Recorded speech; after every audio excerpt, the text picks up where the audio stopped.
लोक जाहीरनामा म्हणतात, सर्व जोरदार कोण वचननामा म्हणतो. आम्ही त्याला संकल्पनामा म्हणून आज आम्ही प्रीती संगमावर यशवंतराव चव्हाण साहेबांच्या समाधी तर इथं आज आम्ही आमचा संकल्पनामा जाहीर केलेला आहे. या संकल्पनाम्याच्या माध्यमातून आम्ही आजपर्यंत केलेले जवळपास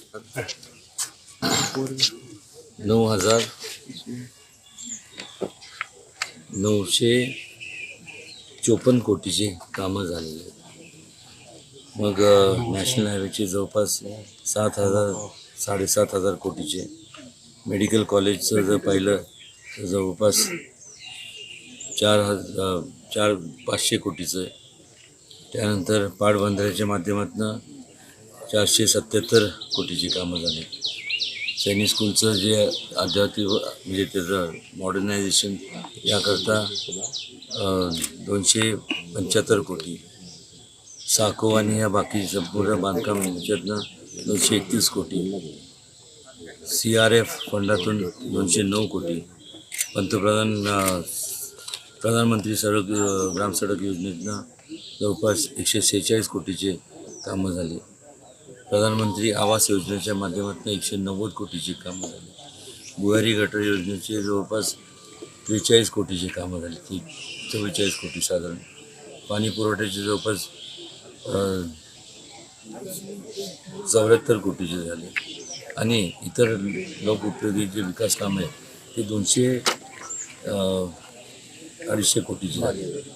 एकंदरीत हा संपूर्ण वचननामा या ठिकाणी आम्ही म्हणजे ज्यांनी मला आजपर्यंत मतदान केलं, त्यांनी योगदान दिलं, त्यांच्या विश्वासाला त्यांना जे अपेक्षित होतं ती संपूर्ण कामं मार्गी लावल्यात. पण आपल्याला जसं माहिती आहे, जसं कुठलाही व्यक्ती मरस तोपर्यंत तो एक म्हणजे शिकतच असतो. तसं कुठल्याही विकास कामांच्या बाबतीत बोलायचं झालं तर वाढती लोकसंख्या, आपण लोकसंख्येच्या माध्यमातून म्हणजे विकास कामं ही एक कायमस्वरूपी एक ऑनगोईंग प्रोसेस आहे. आणि निश्चितपणे याच्या व्यतिरिक्त जे म्हणून काय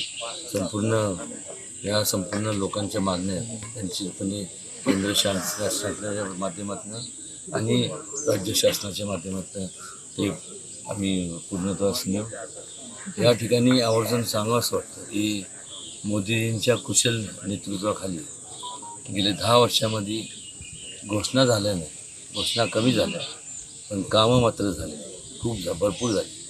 ठिकठिकाणी देशभरात कुठल्याही राज्यात जर तुम्ही गेला आणि राज्यातल्या कुठल्याही जिल्ह्यात आणि जिल्ह्यातल्या कुठल्याही तालुक्यात गेला तर आपल्याला विकास कामांचं संपूर्ण चालू झालेले आणि संपूर्ण तिथं पूर्णत्वास गेलेले आपल्याला पाहायला मिळतात. हे सांगत असताना मला एक सांगावंसं वाटतं की हे कधी होतं, जेव्हा एक स्टेबल गव्हर्नमेंट असतं त्यावेळेस जेव्हा स्टेबल गव्हर्नमेंट असतं तेव्हा स्थिरता असते. स्थिरता जेव्हा असती त्यावेळेस नियोजनबद्ध कार्यक्रम जो आपण 5 इयर प्लॅन म्हणतो, ते 5 इयर डेव्हलपमेंट प्लॅनमध्ये तो पूर्ण श्वास आपण घेऊ शकतो. 10 वर्षाच्या कालावधीत झालेले कामाचं जर आपण संपूर्ण जोगा जर बघितला तर गेले 55 वर्ष ज्यांचे काँग्रेसच्या ताब्यात संपूर्ण ठिकठिकाणी संपूर्ण केंद्रात आणि सगळ्या राज्यांमध्ये त्यांची सत्ता होती.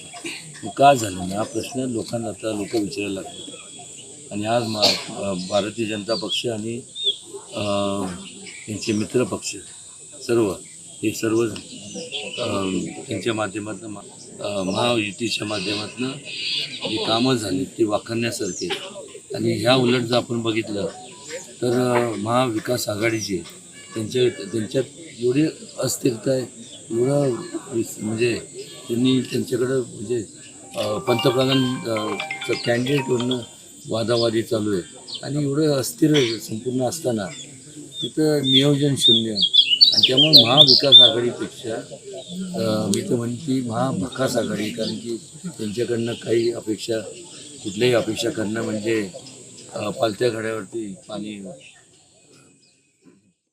उद्या आदरणीय वंदनीय मोदीजी हे सातारा जिल्ह्यात येतात आणि त्यांची सभा जी होती ही योगायोग बघा. त्यांची सभा देखील यशवंतराव चव्हाणांच्या कर्मभूमीमध्ये होत आहे आणि त्यामुळं आम्ही असं त्यांच्याकडे मागणी करणार आहोत की त्यांना सर्वोच्च देशातला जो भारतरत्न पुरस्कार आहे मरणोत्तरानंतर त्यांना त्यांच्यानी सन्मानित करावं.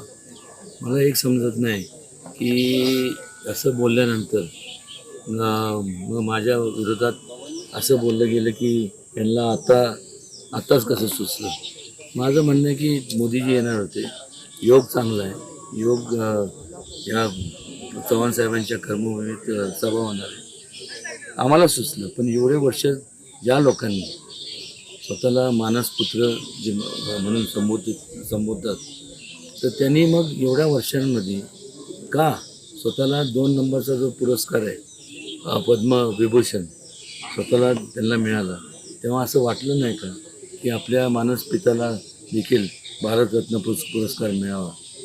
आणि जेव्हा आम्ही मागणी केली तर मग असं सांगण्यात आलं म्हणजे जे वर्तमानपत्रात जे आलं आहे किंवा मीडियामध्ये त्यात की त्यांना आत्ताच कसं सुचलं म्हणजे ते मागच व्हायला पाहिजे होतं. त्याचं इनिशिएटिव्ह त्यांनी घ्यायला पाहिजे होतं. आम्ही कधी त्यांच्या चव्हाण साहेबांच्या नाव सांगून आम्ही कधी मताचा जोगवा मागितला नाही. ज्यांनी मागितला निदान तेवढं तरी निदान आजपर्यंत जे राज्य केलं चव्हाण साहेब हे ते सगळं चव्हाण साहेब. मग पुढं फक्त मतं मिळवण्याकरता फक्त तुम्हाला त्यावेळेस यशवंत विचार दिसतात. आज त्यांचा जे उमेदवार आहेत महाविकास आघाडीचे, माझं काय ते म्हणजे त्याचे माझे जे आता उमेदवार आहेत, पण मला सांगा की ह्या संपूर्ण सातारा लोकसभा मतदारसंघात जवळपास 18,68,000 आणि वर काय ती एवढे मतदार आहेत. त्या एवढ्या मतदारांपैकी एक चारित्र्य संपन्न उमेदवार मिळू शकला असतं का नाही. म्हणजे असं म्हणावं लागेल की त्यांच्या जवळपासचे जे लोक आहेत ते संपूर्ण घोटाळेबाज किंवा अशाच प्रकारचे आज वर्तमानपत्रात आले आणि मग ते म्हणतात की सहानुभूती आम्हाला मिळणार इथे. एक तर ह्याला काय म्हणतात चोराच्या उलट्या बोंबा करायचं संपूर्ण त्यांनी.